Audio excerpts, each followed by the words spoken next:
Information shared on the following program is for general information purposes only. It does not constitute legal, tax, investment, or other advice, nor is it intended to recommend any particular investments, products, or financial instruments. Always seek advice from your financial advisor, attorney, or accountant with regard to investment, legal, or tax questions. Welcome to the only show in the country dedicated to helping savers worry less about money, the Worry-Free Retirement, with your host, nationally recognized retirement specialist and six-time author and fiduciary, Tony Walker.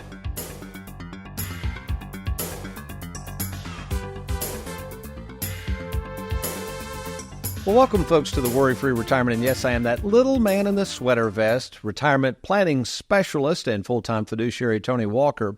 And you're in for a treat today. In case you missed last week's show, we're talking about those savers out there sometimes who are sold a bill of goods, and this is kind of part two, if you will.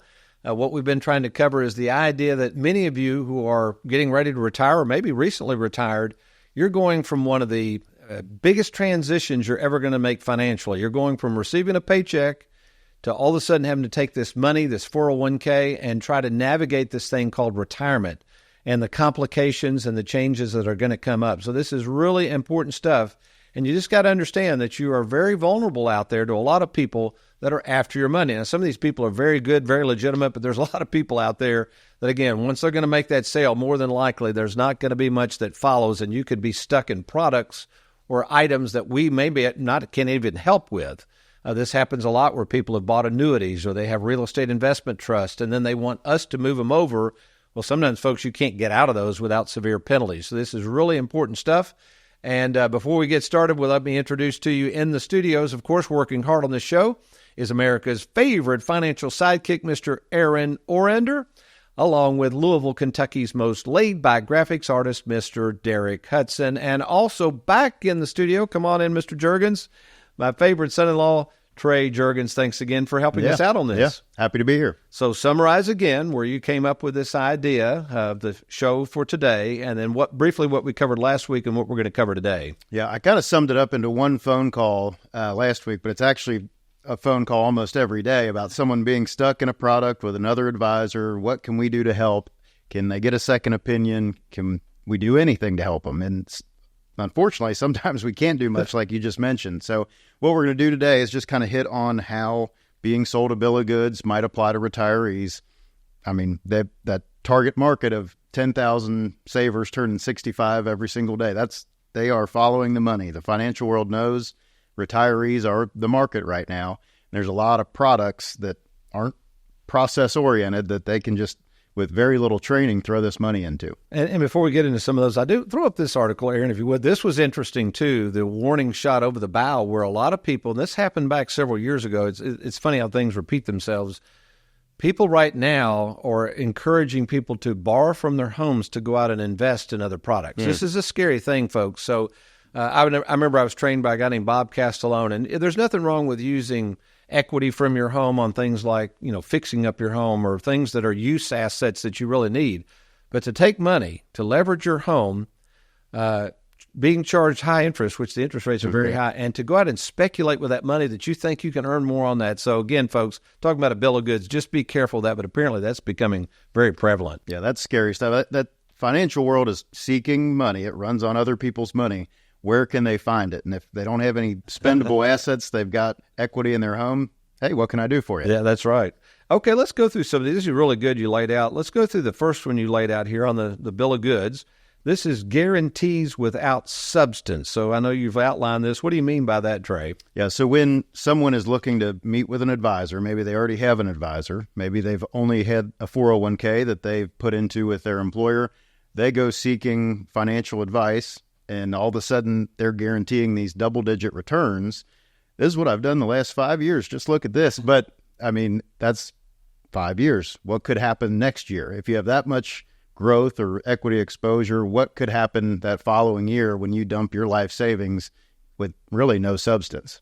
Yeah, that kind of scares me. Sometimes people will come to us and like our growth portfolio, they'll say, well, just get it in there and dump it in there right now. And I say, I guess we could, but that's going to look bad on us if all of a sudden that market tanks, and then we got to race those returns out over time to try to get back to even. So, yeah, you got to be careful, folks. The bill of goods there is people out there promising high returns that are not guaranteed. Very Right. good. Number two, and you know me, I guess I'm a John Bogle fan. John Bogle hated fees and knew about the drag fees would have on your money.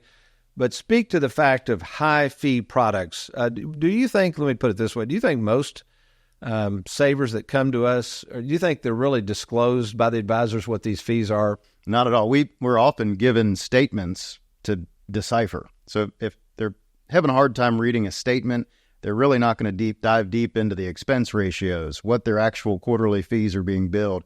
We've seen some advisors with using mutual funds, their regular management fees. Folks are spending 2 to 2.5%, and they didn't even know it. They just were told that 1% management fee, and that was it. Yeah. But based on the products and the holdings in those accounts, those high fees, even variable annuities, we've seen fees close to 4%. So you have to make 4% to even break even, and it's just kind of a bill of goods. Interesting, I had a case I was working on yesterday, and we laid out the game plan, and he was not a big proponent of annuities, but I said, sir, half of this money is going into annuities. Now, the annuities I selected for him had no fees. Mm-hmm. These were just fixed interest annuities. And he said, so wait a minute, it was a pretty large case. He said, so half of my money, number one, half of my money, we were going to charge 0.8% on Schwab. He was being charged 1.5% on everything. The other half was going to get zero fees because we got those commissions paid by the insurance company. It was going to be close to $15,000 per year in fee savings. Now, that's a lot of money. Yeah, so even if you don't think about the returns you'd make on that money, just to save that in fees is huge. Oh, gosh. Unsuitable investments. Speak to those. What are we seeing more and more with savers and sometimes venturing into stuff that they have no clue what these investments are? This one's pretty sad. When we see folks come to us, they're in an annuity product or in a real estate investment trust or an alternative investment, and it's like, how did they get in that? And on these applications, we know, I mean, Jennifer Jaggers fills out applications all the time. All the suitability questions, we have to be very specific on what other investments they have, what liquidity they have, what their current income is. And if all of a sudden all this money is tied up in a product that is not liquid, that is far from suitable. And it keeps us from sometimes doing a job to help them. And a lot of times they don't understand that. They're like, why can't you just take the money? Because as a fiduciary, we can't tap all your money. You've already got it tied up over here. So huge issue. Oh, I like this one. And again, this speaks to this being fiduciaries, lack of transparency.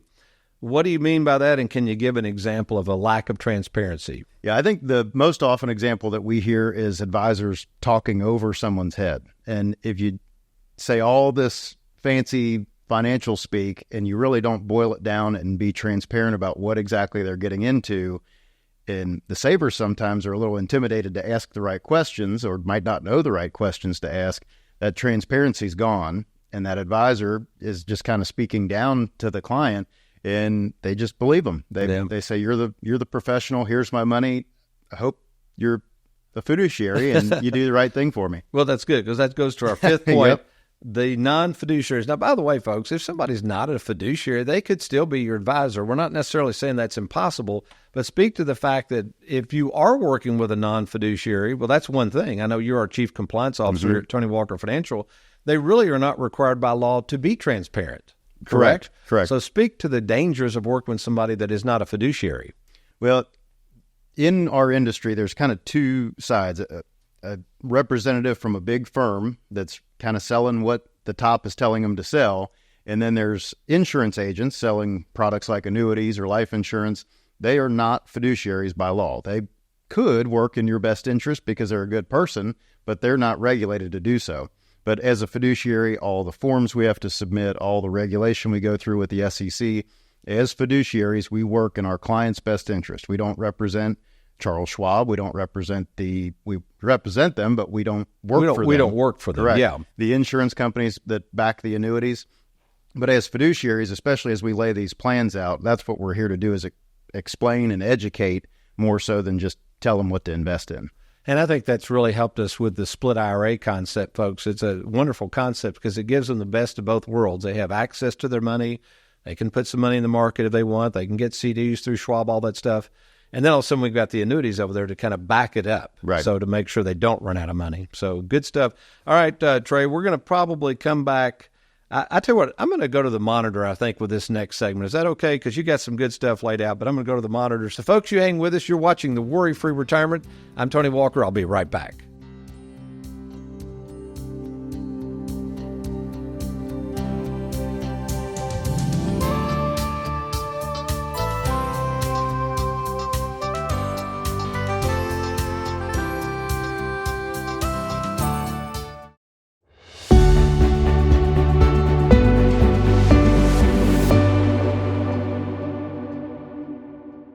Our client spotlight today shines brightly on Miss Darlene Benzik. And Miss Benzik, first of all, thank you so much for being on the program with us. No, I'm honored to be here. Thank you. Well, you're welcome. So first of all, tell us a little bit about yourself.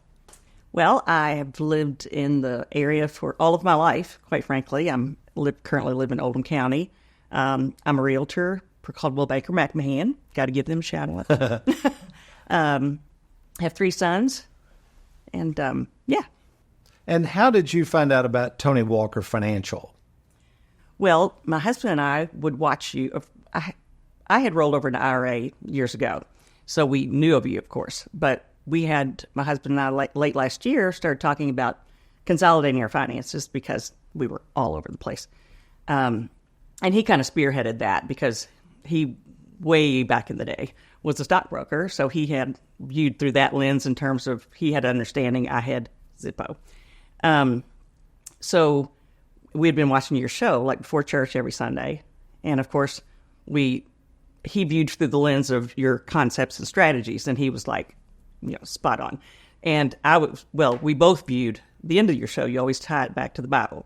And so that's very important to us. And, so we prayed about it and we came over here and just started gathering all these pieces, and then you all figured it out. It's like we just threw it all on your table, and then your folks figured it out beautifully. So, well, speaking of our folks, how has the experience been in working with Tony Walker Financial, and particularly the staff? Oh, my.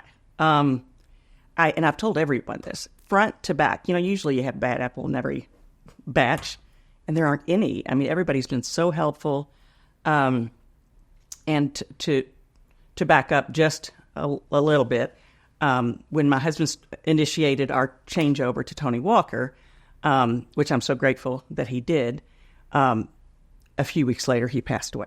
So I was, as anybody out there who knows who's lost a spouse, your world kind of shatters and you're picking up all these pieces that you're unsure of. And I will say the one area where I had total peace was where our finances were. And that's a big area, especially when you lose your spouse.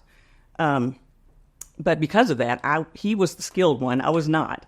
And so everyone here just kind of led me by the hand, catching me up on all the things he had done and educating me enough as I wanted to be educated.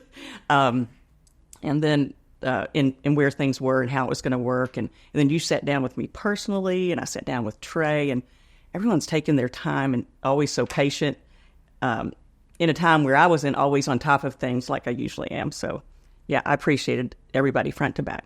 Well, you're so welcome, and thank you for the opportunity to be of service.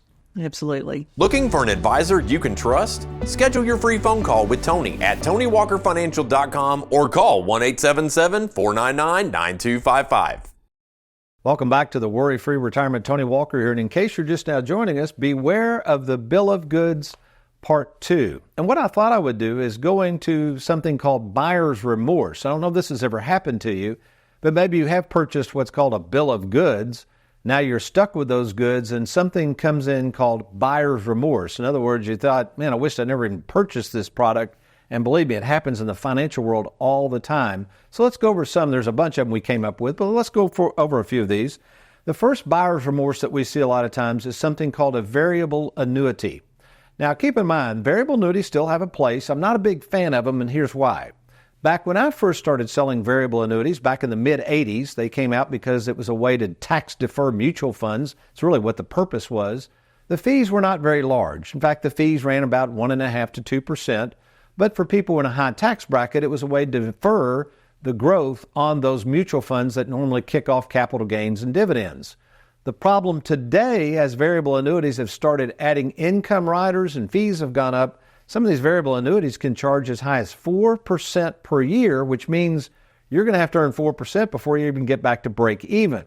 So there are many different types of annuities. What I would suggest before you buy any annuity is download this guide I wrote called Annuities Made Easy, and then let us give you a second opinion before you buy any annuity. All right, number 2, the second buyer's remorse is something called a real estate investment trust, or REIT.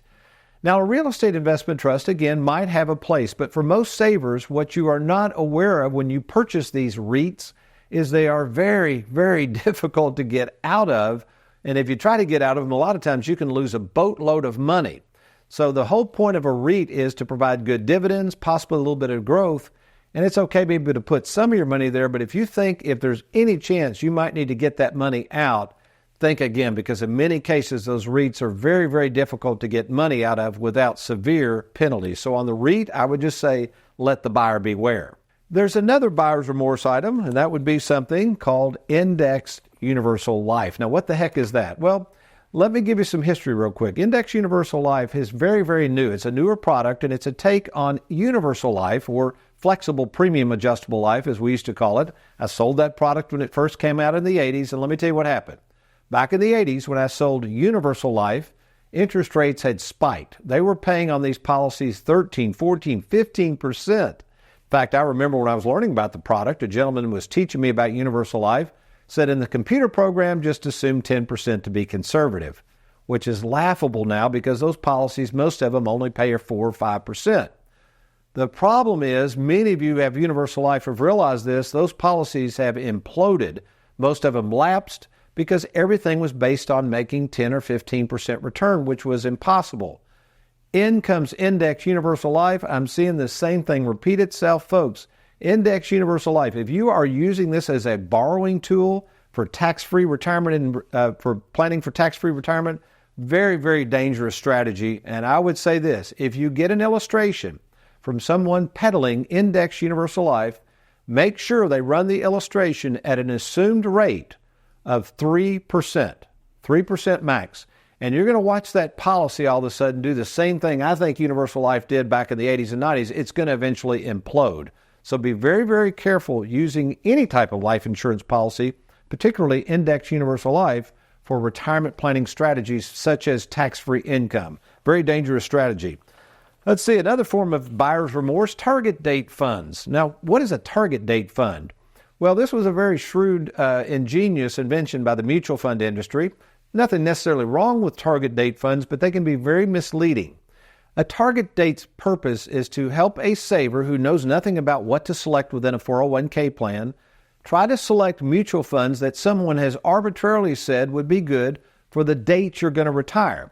So let's say as we record this show in 2024, and you say, well, I'm going to retire in the year 2030.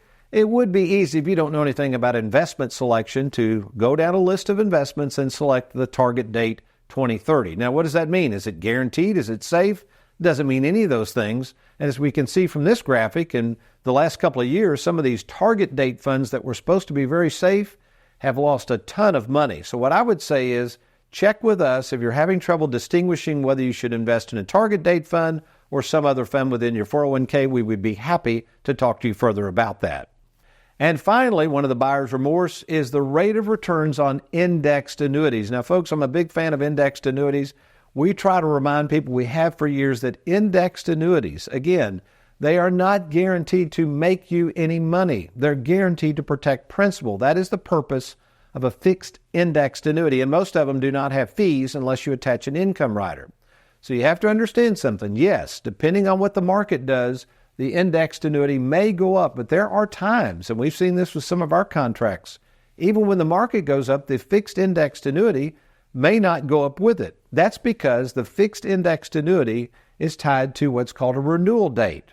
So for more information on fixed indexed annuities, I highly recommend you download our booklet, Annuities Made Easy. I get into the 4 types of annuities, and if you'd like to research an indexed annuity before rushing out and purchase one, especially those that have bonuses attached, I would highly recommend you contact us at Tony Walker Financial before purchasing that indexed annuity. Well, what does the Bible have to say about being sold a bill of goods? We're going to see an encounter with Jesus where he actually loses his temper over this very point. Let me get a cup of coffee. I'll be right back.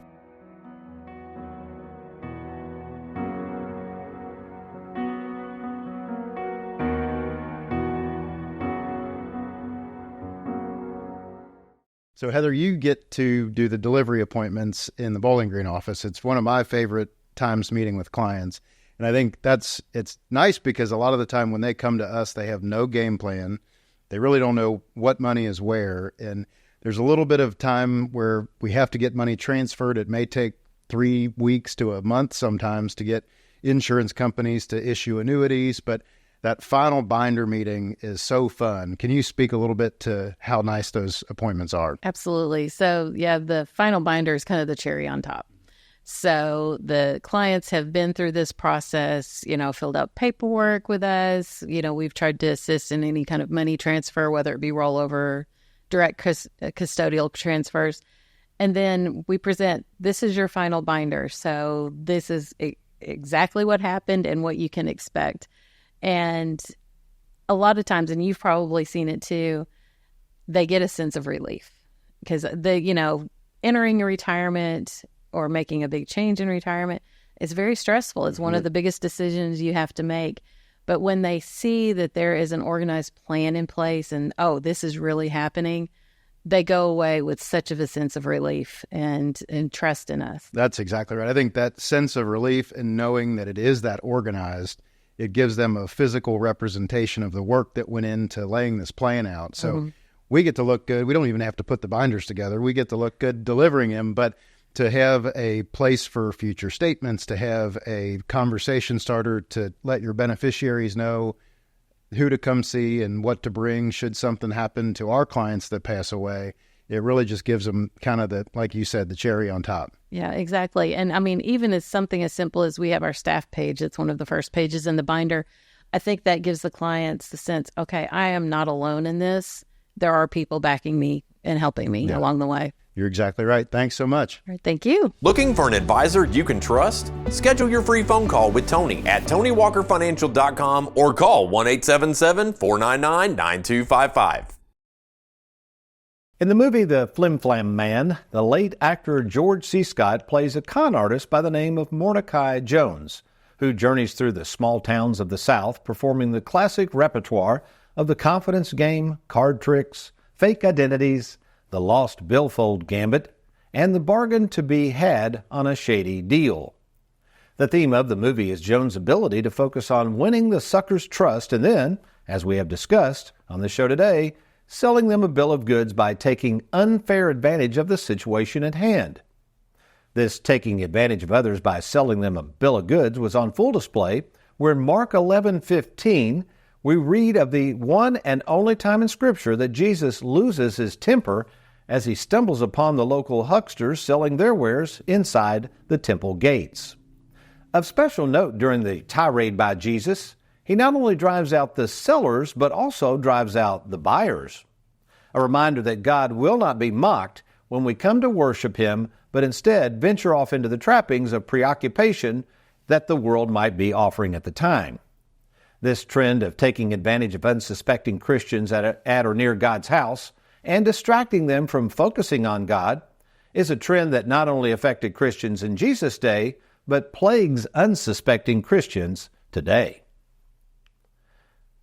Not only does Jesus express his anger with these local salesmen by literally turning over their tables, but he finishes the job by literally casting them out of his Father's temple, reminding us all to be careful when trying to mix the making of money with the worship of God. It is funny, a gentleman I met with the other day who apparently watches this show each week and sticks around for my weekly segment on what the Bible has to say about money, implied that I might be doing the same thing. That is, taking advantage of savers by mixing money and God in the same pot, which does beg the question, why would a little man in a sweater vest take a few minutes at the conclusion of the show each week, by which I pay for, out of pocket by the way, and air on 7 different TV stations throughout Kentucky? Why would I do that? Why would I bring the Bible into the show? And it certainly is not for financial gain, because I'm at a point where I don't have to do that. No, I do that because I'm a follower of Jesus Christ, and I know that one day, whatever I say on this show about God's Word, I will be held to account.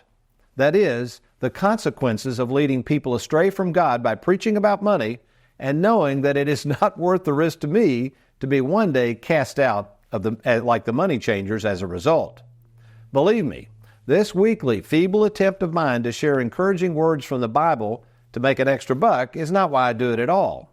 The only reason I take my time and money to share my humble opinion of what the Bible has to say about money is because that I know that the world is definitely a tough place to do business.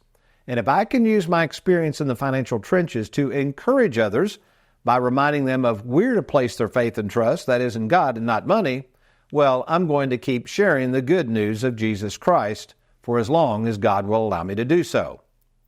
As I witness a lot of pain, a lot of suffering, and the firsthand worries and fears shared with me by all of these savers I meet each week, one of my main roles during my brief stay on earth is to just remind them of that.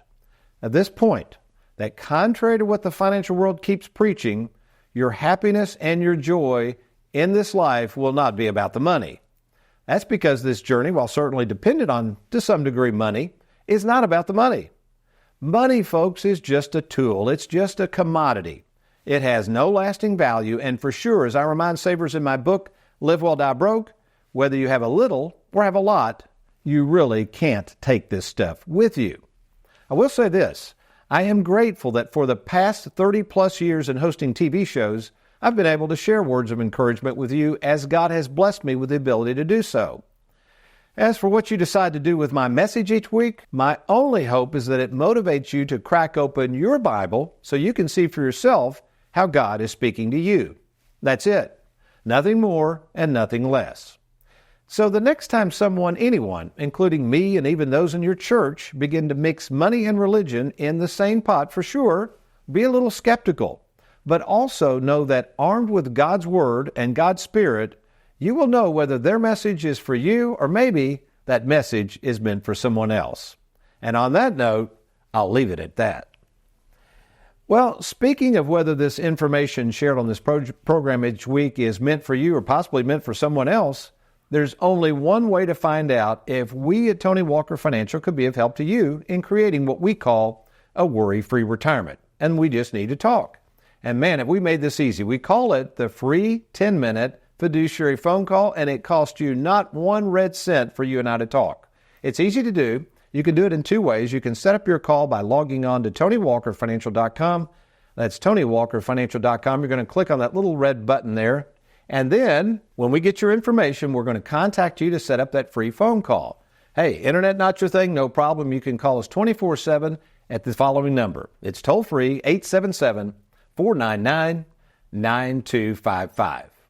Well, that's all the time we have for you today on the Worry-Free Retirement, but we look forward to seeing you next week. But you remember, between now and then, if all else fails, you be worry-free and make it a good one.